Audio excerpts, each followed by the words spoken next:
ক্ষমতার সাথে দুর্নীতির একটা সরাসরি সম্পর্ক আছে। ক্ষমতা যত বেশি, দুর্নীতি তত বেশি। আমাদের পার্টির সাধারণ সম্পাদক জনাব ওবায়দুল কাদের বলেছেন, রাজনীতিবিদদের নিজের আইনের চেহারা দেখা দরকার। কথাটা তিনি একদম সত্য বলেছেন। আমি রাজনীতিবিদ হিসেবে সেটা মনে করি। কারণ হিসেবে আমি বলি, বাংলাদেশের রাজনীতি শুধু আওয়ামী লীগ করে না, আরও বিএনপির সাথে 63টি দল আছে, আমাদের সাথেও 14 দল আছে, সবাই করেন।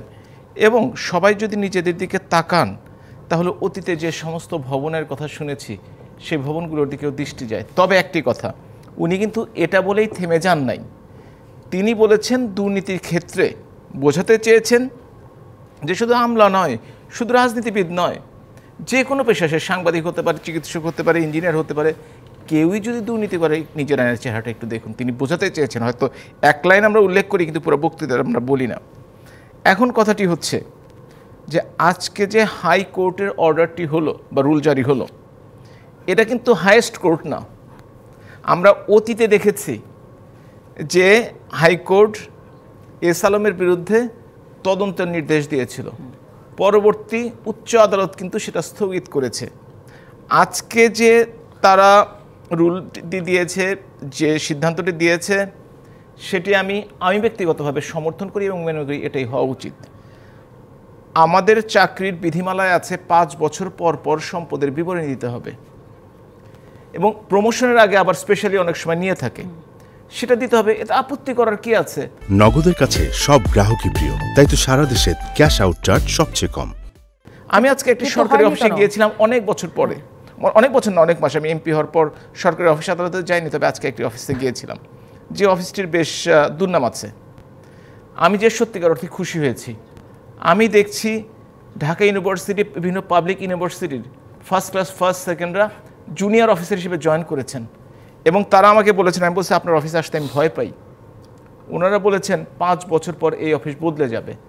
আমি আশা দেখে আসছি, সত্যিকার অর্থেই তাদের চেহারা দেখে মনে হয়েছে তারা দেশটাকে পরিবর্তন করতে পারে।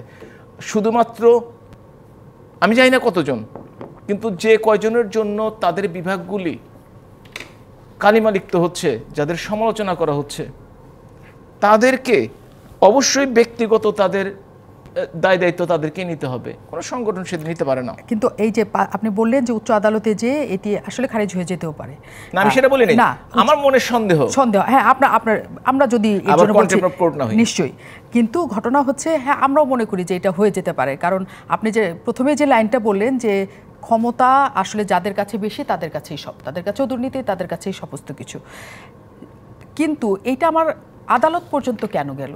আমার তো সরকারি বিধিমালাতেই আছে, চাকরি বিধিমালাতেই আছে যে আমার যা প্রজাতন্ত্রের কর্মকর্তা কর্মচারী আছে তাদের আমি হিসাব নিব।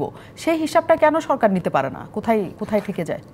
53 বছরের ইতিহাসে হ্যাঁ কোনো সরকারই নিতে পারেনি। আমরা তিনজন বসে আছি, যে সবাইকে আপনাদের উদাহরণ, আপনারা 16 বছর যাবত করছেন, উদাহরণের বিষয়ে আসছে না।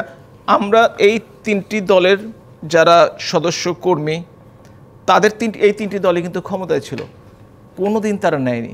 কিন্তু এই আওয়ামী লীগের সময় একমাত্র সময়, যে সময় নিয়ে কথা উঠছে, যে সময় নিয়ে দুর্নীতিবাজদের ধরা হচ্ছে, বিচারের আওতায় আনা হচ্ছে, এমনকি কেউ সাহস করে আদালতে গিয়ে বলেছে এদের ব্যাপারে এই সিদ্ধান্তটি আদালত থেকে হওয়া দরকার, এবং সেই আদালতটি দিয়েছে। অর্থাৎ যদি আপনি 3টি সরকারের তুলনা করে থাকেন, প্রক্রিয়া শুরু হয়েছে আওয়ামী লীগ সরকারের সময়। এটা তো আপনাকে স্বীকার করতেই হবে।